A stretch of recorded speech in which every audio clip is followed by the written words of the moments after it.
Oke, buat Rotua, ada pertanyaan apa nih yang bisa kita diskusikan hari ini? Apa ya? eh Tantangan kamu mungkin dalam mencari kerja sekarang apa? Misalkan ada untuk tahapan yang paling sering gagal, atau mungkin ada suatu tahapan yang bingung, misalkan terkait dengan nemuin loker yang cocok, atau menghadapi tes interview, atau bingung cara pakai LinkedIn dan teman-temannya, atau bagian CV boleh, tapi selain soal CV-mu gitu, yang masih kamu rancu atau belum sekarang paham. sih lagi agak bingung ya mau cari kerja di bagian apa gitu. Oh gitu. Aha. Nah, oke. Ini kalau pertanyaan ini ya, harusnya kamu yang punya jawabannya ya. Aku ngasih saran dulu. Ya, Jadi beberapa kali memang kamu udah punya pengalaman kerja ya. sudah dari pengalaman kerja sih sudah dari 2013 Wah, lama. udah 2013, oh punya lama sampai banget. Wow. iya dari sampai 2021. Oke. Nah, ini aku jelasin dulu nih. Kenapa aku bilang itu? Karena biasanya orang yang udah punya pengalaman kerja kadang tuh ngeblanknya di situ tuh gitu. Berarti Iya, artinya kamu kuliah sambil kerja ya?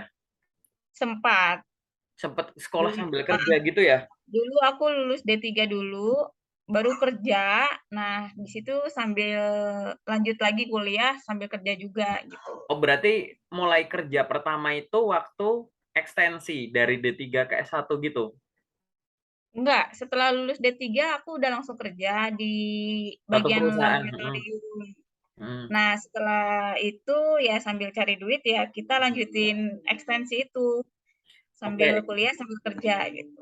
oke, mantap ya. Jadi gini, terkadang gitu ya, orang akan bingung ini nanti kerjaan selanjutnya jadi apa gitu. Aku cuma punya satu saran sih buat kamu. Ini saran umum ya bagi orang yang punya pengalaman kerja lebih dari 5 tahun terus ngeblank tiba-tiba tujuan. Jadi intinya adalah gini, coba diperingkas, dipersimpel cara mikir dan cara geraknya. Dipersingkat cara mikir dan cara geraknya. Kenapa? Kita itu punya sesuatu yang udah pasti dan sesuatu yang nggak pasti. Oke? Nah, Ya. yang udah pasti tuh kita singkirin dulu. Kita kelompokin dulu jadi satu klaster, yang nggak pasti jadiin satu klaster. Sesuatu yang pasti itu apa sih? Misalkan hubungannya sama aku pasti tinggal di sini, gitu. Berarti faktor Mhm. faktor jarak, faktor tempat gitu ya. Aku pasti itu tadi sudah punya keluarga. Satu kita udah pasti tuh, ya kan udah punya Iya, anak gitu. Berarti pasti akan ada kegiatan yang hubungannya sama keluarga gitu kan. Apalagi misalkan aku pasti apa gitu yang udah fix gitu dari sekarang. Aku nggak ngomongin yang kemarin dulu ya, dari sekarang sampai ke iya, depan gitu. Jadi hal-hal yang pasti ini, kalau ada hal yang sifatnya pasti ya, itu pasti. Ngomongnya jadi dua kali kata pasti ya gitu. Jadi kalau sudah ada hal yang pasti, pasti ada suatu waktu yang sudah pasti terpakai untuk itu iya. Oke. gitu, ya kan, gitu. Aku udah pasti punya anak kecil itu, ya kan? Aku udah pasti punya anak. Berarti aku udah pasti ada waktu dan tenaga yang aku pakai untuk dia, misal gitu. Oke, gitu. Iya, Aku udah pasti tinggal di sini, aku nggak cari keluar. Berarti aku udah pasti bakal stay di sini, nggak bakal keluar. Terus gitu, cari sesuatu yang pasti, jadiin satu. Karena sesuatu yang pasti ini, kamu harus ukur dia seberapa makan waktu kamu, seberapa makan tenaga kamu, yang akhirnya nanti seberapa makan konsentrasi kamu gitu. Nanti itu semua ya, waktu, tenaga, konsentrasi nanti hubungin sama performa gitu. Mungkin dulu waktu kamu sebelum sesibuk sekarang gitu, masih free, masih single atau belum ada sekecil gitu, pergerakan kamu masih bebas banget gitu misalkan. Nggak ada iya, tuntutan jam sekian udah sampai sini, jam sekian udah ngelakuin ini gitu. Tapi sekarang kan udah berbeda nih gitu kan, betul. gitu. Jadi coba di list dulu. Kalau bingung ngebayangin, tulis aja. Cari kertas gitu. Oh, kok pas ya? Kok backgroundnya ini ya gitu. Coba cari kertas gitu selembar. Kegiatan yang udah pasti apa sih? Aku harus gini. Hari ini jam sekian harus gini, gini, gini. Nah, itu yang pasti-pasti. Ini kan namanya udah pasti kan melekat gitu. Iya, Sama kayak aku paling suka tuh analog gitu badan nih. Manusia udah pasti punya badan. Pasti kamu harus meluangkan waktu untuk istirahat. Pasti meluangkan waktu untuk makan. Pasti meluangkan waktu untuk mandi gitu. Nah, sekarang coba hal-hal yang sifatnya tuh sama karir gitu. Bukan sesuatu yang belakangan ini kan ibaratnya udah ada yang bikinin, udah ada yang ngurusin gitu. Nah, sekarang sesuatu yang pasti itu coba dikumpulin, yang itu nanti akhirnya akan memakan tenaga, waktu, dan konsentrasi kamu. Udah? Kalau ini udah ada, nah, waktu 24 jam kamu dikurangi waktu buat ngurusin ini yang udah pasti. Mhm. Kira-kira durasinya berapa lama dan sebaran durasinya tuh di mana? Kalau memang untuk ngurusin yang pasti-pasti ini, kebanyakan tuh waktunya tuh pagi banget sama malam. Berarti siang itu kan kau pakai untuk kerja nggak apa-apa. Iya. Gitu. Oh, tapi ini mepet banget. Oh, berarti aku nggak bisa nyari kerja yang sifatnya banyak lemburnya. Atau nggak lembur, tapi perjalanannya jauh. Jadi sampai rumah jadi lebih malam, dan lain-lain. Gitu. Karena jangan sampai gitu ya, orang yang sudah bekerja dan sudah punya family, jangan sampai ada namanya apa pembagian waktu dan konsentrasi yang nyampur gitu ya. Mhm. Jangan sampai kondisi di rumah mempengaruhi yang di kantor mempengaruhi yang di rumah, entah dalam sisi lebih cenderung ke sisi negatifnya gitu ya. Kehabisan tenaga di sini, jadi nggak perform. Stres di sini, di rumah marah-marah, misalkan kayak gitu. Jadi intinya tuh balance-nya ini. Nah, untuk balance ini paling gampang tuh dengan cara ditulis dulu. Akhirnya nanti kamu tahu, oh dengan kondisi semacam ini, ternyata paling memungkinkan adalah aku kerjanya tuh yang Senin sampai Jumat, jam sekian sampai sekian, tapi nggak paling malam tuh aku sampai rumah jam sekian gitu. Akhirnya kamu Mhm. jadi yang tadinya bingung nyari kerjaannya apa dari sisi background gitu, akhirnya kamu mungkin bisa mulai dari sisi lokasi. Ini aku ngomong gini tuh asal dulu ya. Oh, aku dulu bisa jadi anak kereta nih, jauh banget nih. Sekarang mungkin rada deket lah ya. Anak jalan kaki, anak sepeda gitu. Gitu atau anak ojek online yang deket-deket misalkan gitu. Karena alasan tadi itu ya, lebih kayak ke waktu, tenaga, konsentrasi, nanti hubungnya ke performa kamu. Kayak gitu. Jadi pertimbangannya ke arah sana. Kenapa kok aku ngomongin tiga hal ini ya, gitu ya? Waktu, tenaga, konsentrasi, dan performa. Kenapa aku nggak ngomongin yang ngikutin passion kamu dong, ngikutin ini kamu gitu. Karena gini, untuk orang yang sudah punya pengalaman panjang, tadi aku hampir mau jawab itu. Cuman kamu statusnya itu dari 2013 gitu, dan sekarang kan ibaratnya udah 7 tambah 2, 9, 9, jalan 9 atau jalan 10 lah ibaratnya. Jadi kamu udah pernah merasakan banyak environment gitu, udah banyak lingkungan, banyak interaksi, banyak budaya kerja, mungkin banyak role gitu, banyak jabatan yang beda-beda, itu pun di satu posisi kadang kamu support departemen sana-sana. Jadi udah paham. Kalau udah paham semacam itu, ibarat kamu tuh bawa tas, tasmu tuh isinya penuh perkakas gitu. Nah, sekarang kamu tinggal milih dengan kondisimu tadi, kamu mau kayak apa? Pakai cangkul, pakai sendok, pakai garpu, gitu kan? Pakai kemoceng, itu pakai sapu gitu. Obeng. Jadi perkakasmu tuh udah banyak gitu, ya kan? Oh, aku cuma bisa di sini nih. Aku berarti ini habis ini aku di lahan yang sifatnya tanah gini gini gini. Oh, berarti aku cangkul, sepatu boot misalkan kayak gitu. Nyesuaiin aja, ya kan? Nah, nanti tinggal eksekusinya adalah di CV-mu tonjolin di bagian itu. Gitu. Pengalaman banyak nggak semuanya harus dimasukkan. Kalau mau Mhm. dimasukkan semua, ditonjolkan dari sisi kamu mau masuk ke sektor apa, bidang apa. Yang gimana ya tadi, yang nggak ganggu waktu, tenaga, konsentrasi, akhirnya ke performa gitu. Ini lebih dari sekedar bahas bahas ya passion kamu apa, kerja gini-gini. Aku yakin itu karena kebanyakan masalahnya tuh di situ. Mencampurkan sesuatu yang pasti dan belum pasti gitu. Kadang malah lebih fokus ngurusin yang belum pasti, padahal yang udah pasti ini pasti udah harus diluangin waktu. Waktumu udah nggak bisa digoyang tuh, udah nggak bisa digeser gitu.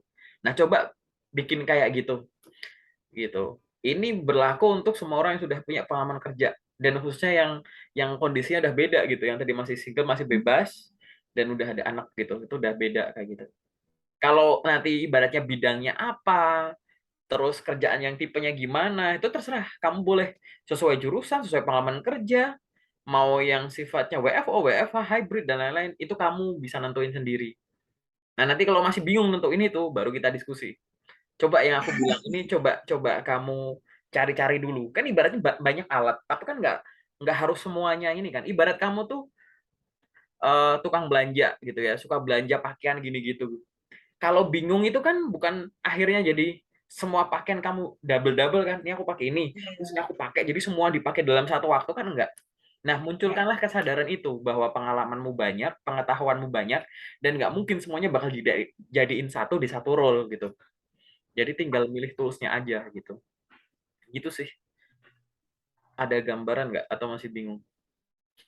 Eh, ada sih sebenarnya, cuma kadang kan ada bukan satu sih, banyak beberapa perusahaan yang memang membutuhkannya sekarang bahasa Inggris memang perlu sih, cuma kekurangannya satu di situ ya Kak, agak Oke. kurang bahasa Inggrisnya gitu. Jadi ya agak kurang pede juga kalau mau masuk departemen ini, departemen yang Aku share screen ya, layar putih ya, udah oh muncul. ya. Tadi ingat statementku yang pertama ya. Tujuan kamu tuh cuma satu, gitu. Mhm. Persimpel, persimpel cara pikir dan tindakan. Itu aja. Oke. Masalah masalah yang sudah punya banyak pengalaman itu lebih ke sini. Ini Hmm. nggak cuma kamu kok gitu. Ada kok teman profesional dia, orang Indonesia kerja di sanalah kawasan ibaratnya tuh kayak Silicon Valley-nya di China. Dia bikin CV 68 halaman. 68 halaman. Luar biasa beliau. Minta di review aku gitu. Aku mah siapa dibandingin CV-nya gitu. Gitu. Kata dia, beberapa orang review CV dia bilang bagus, bagus, bagus, bagus. Cuma aku yang bilang, ini 68, gimana caranya tinggal 4 halaman, aku bilang gitu. Serius? Iya, saya serius. Tapi saya ngalamin ini semua. Nggak semua harus ditulis.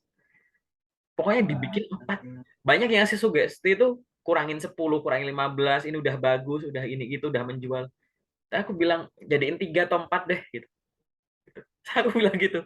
Itu kenapa ya? Karena masalah ini. Orang punya pengalaman kerja. Itu biasanya lebih ke sini. Kenapa? Kemampuan analisismu itu udah jago. Sehingga kadang hal yang harusnya dipikir simpel jadi rumit karena kita udah terlanjur ke bawah itu gitu. Orang yang sudah punya banyak pengalaman cuma butuh ini. Itu mau bidang apapun sesuai bidang atau enggak. Serius. Mau secara struktural tuh jabatanmu di level manajer gimana di udah level C atau yang lain-lain lebih ke sini sebenarnya gitu. Makanya kalau kalau ngelihat yang udah levelnya udah wow tapi perform bagus kan kayak hal yang kompleks bisa dianalogikan dengan yang simpel. Bahasanya mudah dimengerti, nggak ada istilah-istilah yang sengaja diperumit, istilah yang nggak familiar didengar sama orang dengan analogi atau contoh bahasa yang sederhana sehari-hari, poinnya masuk gitu. Nah, semacam itu. Kamu cuma butuh ini gitu. Coba persimpel cara mikir dan gerakan.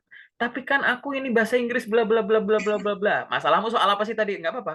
Ini ya, ini. Iya itu, Ini. jadi kayak Nah, kurangnya yo, rasa. kenapa aku mau gambar gini nih? Ini aku punya mesin, namanya mesin produksi gitu ya. Ini aku punya mesin. Ya, aku gambar ya di sini ya. Ini mesin. Mesin ini bisa membuat sesuatu itu jadi simple mikirnya, simple eksekusinya, ya gitu kan. Tadi apa kamu masukan kamu apa? Bahasa Inggrisku jelek, gitu kan. Bahasa Mhm. Inggrisku kurang kuat. Masukin ke mesin ini, nanti keluarnya tuh apa? Nasihat-nasihat. Ya udah, lamar yang tidak mensyaratkan bahasa. Cari loker-loker berbahasa Indonesia, cari loker yang lokal dulu. Cari fungsi-fungsi yang nggak butuh kemampuan bahasa tertentu. Kalau mensyaratkan bahasa, cari yang bahasanya Inggrisnya tuh minimal pasif. Kalau misalkan nanti cari di satu platform cepat habis, coba perbanyak, jangan cuma nyari lewat website, cari LinkedIn, Glints, Jobstreet dan lain-lain gitu. Kayak gini aja gitu. Nah, mesin ini tuh ada di mana sini? Mesin ini ada di mana? Ya di diri kamu gitu. Ini diisi isi kepala, diisi Iya. hati gitu. Persimpel aja gitu. Ya nggak ngapain, nggak usah nyari yang itu. Yang kamu pertimbangin itu jangan yang jadi penghambat, habisin dulu. Kalau misalkan aku balik, sekarang kan perusahaan kan kebanyakan mensyaratkan kemampuan bahasa. Loh, Betul. kebanyakan. Nah, yang sedikit emang udah kamu apply semua. Emang udah kamu coba semua yang sedikit. Emang udah kamu coba di banyak platform gitu. Ini bahasanya macam-macam. Ini aku udah Javu ya. Ada yang bilang, "Iya, Kak, tapi kan rata-rata sekarang kan minimal harus S1, aku cuma D3 gitu." Ya, gunanya tuh kamu bukan yang ngerata-ngerata, bukan merata-rata, pilih yang sesuai gitu. Contoh nih, aku bilang sama kamu, kamu lagi di kamar nih. Aku bilang, orang tua, tolong ambilin gelas dong di kamar gitu. Tapi di sini rata-rata kain gitu. Kan enggak. Mhm. Misalkan, itu ambilin ini dong, ballpoint dong di perpus. Tapi di sini rata-rata buku, Kak. Oh, ini kebetulan banget ya aku background-nya ini ya. Wah, ini bisa jadi filosofis banget nih. Ke perpus dong ambilin gelas air minumku. Tapi rata-rata buku. Kan tugasmu bukan merata-rata ini. Fokus sama yang kamu eksekusi aja. Nah, itu loh, persingkat mikir dan tindakan itu. Lakuin yang diperluin aja. Harus bisa bahasa Inggris ya nggak usah.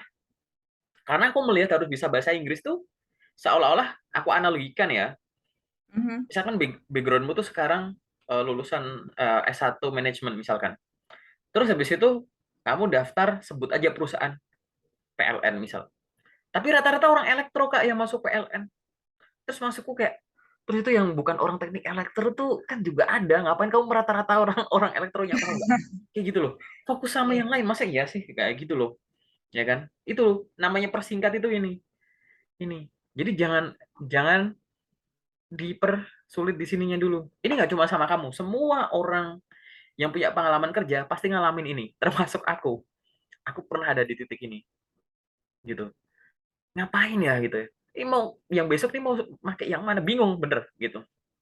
Mungkin nggak Iya. soal bahasa, soal yang lain, tapi coba ini deh, persimpel dulu, gitu kan. Jangan sampai muncul kalimat nggak ada pilihan bingung, kebanyakan pilihan bingung gitu, ya kan? Kayak gitu. Jangan sampai itu. Nah, caranya gimana eksekusinya? Ini kan cuma teori. Nah, paling gampang tuh gini misalkan. Kamu sebut 5 profesi yang kamu pengen. Satu, dua, tiga, empat, lima. Sebut profesinya. Oke? Udah? Mhm. Udah disebut. Setelah kamu nyebut 5 profesi ini, tahap selanjutnya, pilih satu-satu. Katakanlah, ya, yang aku pilih yang paling atas. Yang ini, aku pilih. Aku pengen jadi ini, gitu. Coba kamu breakdown, kualifikasinya tuh apa? Harus bisa apa, pernah apa, punya pengalaman apa, gini-gini. Di breakdown kualifikasinya, oke? Gitu. Jadi dari semua ini aku ambil satu, satu itu aku taruh ke sini, jadi ini, gitu ya. Terus di breakdown tanggung jawabnya apa, udah. Setelah itu, ini kan kamu akan punya list nih, kualifikasi orang Mhm. gitu ya, list kualifikasi orang. Setelah punya list kualifikasi orang ini, gitu ya, tahap selanjutnya adalah coba kualifikasi ini ya, yang sebanyak ini, kamu bagi jadi 3. Ya, jadi ada 3 kantong. Satu, dua, tiga. Gitu. 3 kantong itu apa? Mana kualifikasi yang kamu itu bisa dan terbiasa atau mahir. Dari skill ini, misalkan kualifikasi, oh di sini harus terbiasa pakai software ini. Aku bisa dan aku terbiasa gitu. Apalagi pokoknya dari list kualifikasi untuk posisi ini, apa yang kamu bisa dan terbiasa. Apa yang kamu bisa dan udah jago. Yang kedua, apa yang kamu bisa tapi belum terbiasa atau belum jago gitu. Aku bisa sih bahasa Inggris tapi masih basic gitu loh gitu. Aku bisa sih software ini tapi kayak masih awal-awal gitu loh. Aku tahu ilmunya ini tapi masih gitu. Kayak gitu. Yang pertama bisa dan terbiasa, bisa dan mahir. Yang kedua bisa tapi belum terbiasa, bisa tapi belum mahir. Dan yang ketiga adalah kamu belum bisa, belum terbiasa, malah baru denger. Padahal dibutuhkan untuk posisi ini, paham nggak? Gitu. Iya. Dibagi gini dulu aja, gitu. Oke? Dah, udah dibagi kayak gini. Terus habis itu tahap selanjutnya apa? Nah, tahap selanjutnya bikin action plan, gitu. Action plan-nya gimana? Nih, ini CV-mu, ini CV, ya CV katakanlah ya, CV gitu. Ini kamu sudah bisa dan terbiasa. Artinya pertahankan, kalau perlu tingkatkan. Pastikan yang bisa dan terbiasa tertulis di CV dengan benar dan menarik. gitu. Ini kamu bisa, yang kedua, kamu bisa, tapi belum terbiasa. Gimana? Kamu tetap tulis di CV. Sambil di belakang kamu belajar. Gitu. Yang ketiga, kamu bisa aja belum, apalagi terbiasa. Malah baru denger. Nah ini boleh masuk di CV? Jangan, nggak boleh, ini merah. Yang Gitu. Tapi di belakang kamu belajar. Gitu. Artinya apa? Berarti dua hal ini menyita waktumu untuk belajar. belajar. Nah, ini waktu ini kamu buat belajar gimana caranya? Tadi aku bilang, kamu udah punya waktu 24 jam. Dikurangi waktu tidur, kurangi waktu apa. Nanti mungkin akan ada slot waktu kosong. Misalkan waktu kosong tuh yang aku arsir biru ini. Nah, yang aku arsir biru ini, silahkan kamu bagi jadi dua. Satu porsi untuk lamar kerja, satu porsi untuk apa? Ya belajar. Belajar yang belum bisa. Nah, perlakukan ini ke skill-skill yang lain yang dibutuhin untuk profesi-profesi yang lain gitu. Kayaknya sih ini ribet ya, tapi simple kok prakteknya. Banyak orang bisa ngelakuin secara spontan gitu. Karena kan kamu gini, CV itu kan kamu nulis pengalaman diri. Ya nggak? Betul. Pengalaman diri itu apa? Yang lakuin kamu, yang Mhm, ngerasain susah senangnya kamu, yang dapat mhm. pencapaiannya kamu, yang dapat pujian kamu, yang dimaki-maki kamu, yang dapat gaji kamu, yang nulis di CV ya kamu gitu. Harusnya Iya, kan kalau kita sebagai pelaku dari awal sampai akhir, bahkan sampai nulis, harusnya kan gampang banget nggak sih cara ngaturnya? Oh ini yang relevan aku masukin, nggak relevan aku keluarin. Oh ini yang menarik nih bisa aku jual. Bahasanya kayak gini nulisnya di CV gitu. Tadi sekilas, jadi sebelum Zoom aku udah ngeliat CV-mu bagus kok gitu. Cuman kita tinggal lihat eksekusinya. Nah eksekusi yang setengah-setengah ini mungkin karena kamu tadi takutnya masih nyampur gitu kegiatan yang harusnya udah kamu luangin waktunya sama enggak gitu. Jadi kayak ketarik-tarik gitu loh. Gitu. Hal yang udah pasti sama yang belum tuh saling tarik-tarik ini. Akhirnya jadwal harianmu nggak konsisten gitu. Aku nggak tahu loh. Ini aku asal ngomong aja udah. Kan kalau kalau nggak ada orangnya kan fitnah. Kalau ada orangnya kan iya, nebar gitu. Gitu. Kan kita gitu dulu. Nanti di sesi detail baru kita obrolin. Aku ngelihatnya gitu. oke. Jadi harianmu setiap hari itu belum konsisten. Hari ini ngelamar banyak, besok ngelamar dikit, besok enggak, Iya, besok sibuk ini gitu. Nggak tahu bener atau enggak ya gitu. benar benar, Kak. Tuh. Nah, ini udah dikonfirmasi nggak jadi fitnah ya gitu. Kan kayak gitu ya. Karena apa? Kenapa aku bisa bilang gitu? Emang aku baca pikiranmu? Ya enggak. Ya karena itu. Aku nge-review CV itu ya masalahnya di situ-situ gitu. Pisahin dulu ya yang udah harus kamu alokasiin waktu, tenaga, pikiran, fokus gitu. Terus ini yang belum, nah yang belum ini coba begini begini begini gitu. Tinggal pilih aja. Nanti kalau udah kayak gitu nggak ada yang namanya waktunya kamu tidur malah ngapain, waktunya harus ngurus si kecil kamu malah ngapain ngapain gitu. Saling nutupin lubang gitu. Padahal kalau diatur juga sama aja kan gitu. Sama kayak di ruang tamu ada tutup tutup toples-toples gitu ya. Yang ini pakai tutupnya ini, yang ini pakai tutupnya ini. Ya udah sih tinggal diurutin aja. Ini tempatnya merah, tutupnya yang merah. Tempatnya biru, tutupnya biru gitu. Udah sama aja gitu. Itu aja sih sebenarnya gitu. Lebih ke situ. Nah, nanti detailnya gimana? Bisa sih detail gitu. Gitu. Apalagi sih yang kau bingung sebenarnya gitu. Boleh di-sharing di sini. Yang boleh di-share ya. Aku karena sesi general aku ngomongnya gini dulu ya gitu. Oh, Dari tadi aku iya. dari tadi aku kan nggak bahas isi CV kan. Dari tadi aku nggak ngasih Iya. arahan. Kamu ambil bidang ini aja yang sesuai jurusan. Kamu ambil ini aja yang nggak sesuai jurusan. Nggak bisa aku bahas itu. Nanti aku apa bedanya? Aku mau memperlakukan kamu seperti fresh grade gitu. Padahal masalah kamu bukan di situ. Lebih ke time managementnya ini aja. Begitu ngatur waktumu bener, fokus, konsentrasi, tenaga, nanti hubungannya sama performa gitu. Udah ke situ. Gitu sih. Sama kadang satu lagi masalah di salary sih ya, Kak, paling ini.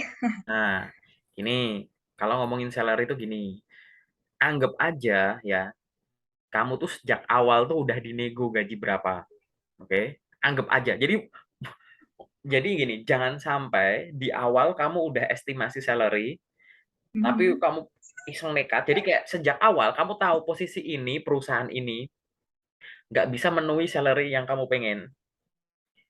Tapi kamu dalam tanda kutip di awal, ya udahlah coba dulu gitu. Hmm. Sampai tahap nego gaji itu kan bener nggak cukup. Akhirnya gagal. Itu kan bikin down loh itu kayak gitu. Iya, Hah? Bener nggak? iya, iya, Loh, betul, betul. yang bikin down itu bukan sekedar wah nggak sesuai. Bukan itu. Tapi kenapa? Kamu sudah punya ekspektasi sendiri. Ingat ya, yang bikin down itu bukan karena gede kecilnya, bukan itu. Karena kamu sejak awal udah punya ekspektasi, secara bawah sadar mungkin kamu udah tahu perusahaan ini tuh kayak masih kecil, masih baru, mohon maaf nih gitu kan ya, atau menyesuaikan upah dan lain, udah punya struktur upah yang udah kamu riset bahwa itu masih jauh di bawah yang kamu ingin dan kemampuan kamu dengan semua pertimbangan itu, tapi kamu jalan aja, tapi dalam tanda kutip bahasaku ya, belum ikhlas seutuhnya gitu, ya kan? Mhm. Akhirnya tek tek tek tek tek, tuh kan nggak sesuai, ya udahlah nggak apa-apa, ikhlasin aja. Padahal itu belum itu jadi yang bikin kayak itu tuh bukan gara-gara nominalnya gitu, tapi karena sejak awal kamu udah tahu dia nggak nyampe segitu. Nah, Iya. maksudku gini, coba lakukan ini sejak awal, kamu udah pertimbangkan 4 hal yang harus kamu pertimbangkan untuk masalah gaji. Kamu di sejak awal udah tentuin dulu, ada 4, 1, 2, 3, 4.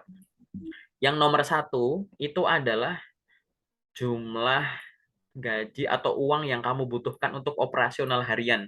Sebulan ke depan tuh biar hidup tuh kamu butuh uang berapa sih gitu. Jadi nominal yang kamu pengen. Murni bener-bener nggak ada faktor faktor apa nama yang kamu pengen kan, bebas kan nyebut angka kan. Kayak gitu. Yang kamu pengen tuh berapa sih? Ibarat yang kamu butuh untuk hidup tuh berapa sih? Nanti terserah komposisinya mau buat apa, kita nggak ngeliat itu, babnya aja gitu. Oke? Setelah itu, yang nomor 2 pertimbangannya itu adalah apa ya, misalkan ya UMK UMR dulu deh, UMK atau UMR yang berlaku. Oke.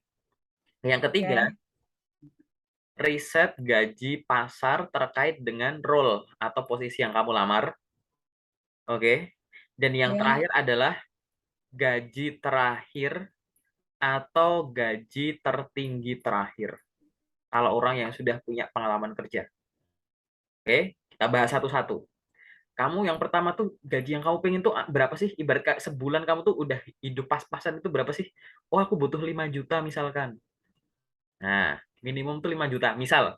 Oke? Mhm. Mhm. Kalau aku mau boros-boros dikit, nongkrong sana sini ya 5 sampai 6 lah. Tambah aja sejuta misalkan gitu ya. Yang penting nyebut Iya. angka dulu. Jangan semuanya tuh kayak bayangan. Dah, sekarang UMK atau MR, kamu nyari di kota mana, daerah mana? Oh, daerah sini. Di situ daerah situ tuh berapa sih minimumnya? Oh, di situ ternyata minimumnya 4,5 katakanlah. Ya, aku harus pakai warna yang lain ya gitu. Oh, misalkan di daerah situ 4,5 gitu di sini. 4,5 minimum. Oh, berarti kalau lebih boleh dong, ya nggak? Gitu kan? Kalau lebih ini ke atas boleh dong, gitu kan? Ini kan di sini momen minimum.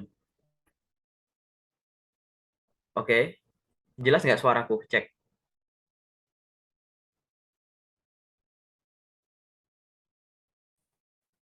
Oke, masalah sinyal kita lanjut. Jadi Ya. gini ya, jadi minimal tadi kan katakanlah UMR. Oh ya udah UMR-nya Mhm. segini misalkan. Berarti kalau lebih nggak apa-apa dong, gitu ya. Nah, ini kan berarti daerah ke atas tuh adalah daerah yang bolehlah ini atau ke atas, gitu ya. Tadi kan kalau kamu ya ini berarti sekitar Oke. ini ke atas, gitu kan. Gitu kan. Itu. Terus ini kamu riset gaji gitu. Kamu daftar posisi apa? Ini posisi itu tuh biasanya gajinya berapa sih gitu. Oh, posisi itu tuh gajinya tuh antara 5 gitu sampai 6 misalkan gitu. Gitu. Antara 5 sampai 6 biasanya gajinya segitu. Tapi ada juga sih yang ngasihnya 4,5 gitu. Jadi kayak tergantung perusahaannya segede apa gitu. Tarik garis paling bawah sampai ke atas gitu, ya kan? Terus gajimu kemarin beberapa pengalaman kerja, gajimu di berapa? Waktu aku staff dia tuh ada yang 3, terus ada yang 3,5 misalkan, ada yang 4 misalkan gitu ya, 4 gitu. Waktu aku jadi supervisor dan lain-lain aku ada di 5 gitu. Pokoknya kamu pernah dapat gaji berapa aja gitu. Garis-garisin aja gitu. Berarti kan ini paling bawah di sini naik ke atas gitu. Yang akhirnya ini semua tuh pengen kamu stack jadi satu yang menghasilkan satu garis gitu ya. Bahwa nanti ini final gitu ya. Kamu nanti tuh pengen ngajuin gaji antara berapa sampai berapa gitu. Jadi kalau mau nego gaji itu kan berapa sampai berapa. Tapi di awal kamu udah tahu. Aku kan pengen yang dari sisi kebutuhan hidup aku masuk di atas UMR atau UMK memang standar posisi itu dan dia di atasnya gaji kemarin misalkan gitu. Oh, berarti kemungkinan tuh ini ya, yang garis bawahnya masuk semua di mana biasanya? Kalau di 4,5 ini kan nggak masuk nih gitu kan. Apalagi ada 3. Ini masuk, ini enggak gitu kan. Jadi yang paling di sekitar sini ini kan masuk nih misalkan kayak di angka 5 5 5. Nah, berarti basementnya kan 5 nih misalkan. Oh ya udah cari yang mungkin ngasih 5. Tambah sampai berapa gitu, mungkin 5 ke atas jadi 5,5 misalkan. Gitu kan. Tapi nanti apa namanya? Dievaluasi lagi. Masa iya kamu harian beneran butuh 5 atau jangan jangan lebih rendah gitu. Biasanya aku bilang batas bawahnya nyari jangan yang 5. Karena jadi kalau nanti nego gaji kamu bilangnya kayak 5,5 sampai 6. Nanti kalau yang batas bawah dinego ke bawah itu masih nyukupin gitu, masih masuk di range ini gitu. Ini teknik untuk nego gaji, tapi kalau kamu mau gunain ini untuk estimasi gaji di awal ya nggak masalah. Misalkan mungkin ini di bawah kebutuhanku ini, mungkin dia mintanya di sini. Tapi kan ini nggak jauh dari rumah. Aku jalan kaki bisa, atau aku naik ini sendiri bisa. Terus kerjaannya juga nggak yang bolak-balik ngabisin bensin, ngabisin ini gitu. Jadi aku masih banyak hemat dan aku kan bisa bawa bekal, aku bisa bawa ini gitu. Jadi harus ada kalau ada sesuatu yang strict ya, ada sesuatu yang ketat, kamu harus bikin kelonggaran yang di tempat lain gitu, ya kan? Pasti itu. Nah, hal semacam ini yang akhirnya kamu nanti tidak akan bermasalah sama gaji gitu. Aku nggak tahu nih, nanti kita bahas di sesi detail aja. Gaji yang kamu maksud ini gara-gara kamu memang nggak bisa estimasi di awal, atau bisa estimasi di awal tapi kamu nekat aja, dalam tanda kutip positive thinking di awal gitu ya, padahal positive thinkingnya nggak ada dasarnya, begitu sampai nego gaji tuh kan kok segini sih gitu. Nah, hal-hal yang semacam ini kita cek dulu karena nanti akan mempengaruhi sama mood nanti, oh nyari-nyari kok nggak ada yang sesuai gitu. Nah, hal semacam ini dan aku akan bilang bahwa ini tuh lebih ke benefit ya, benefit jangan hanya ngelihat ke gaji saja tapi kemungkinan tumbuhnya gaji dan benefit-benefit yang lain, karena akan banyak benefit yang akan diberikan ke orang apalagi yang sudah punya family gitu. Jadi kamu mungkin bisa tadi, mungkin dari sisi nominal itu ketat, tapi dari benefit yang lain itu longgar. Ya why not gitu. Kalau aku sih gitu kan gitu. Jadi cukup jelas ya yang sesi general di sini ya. Oke. Oke.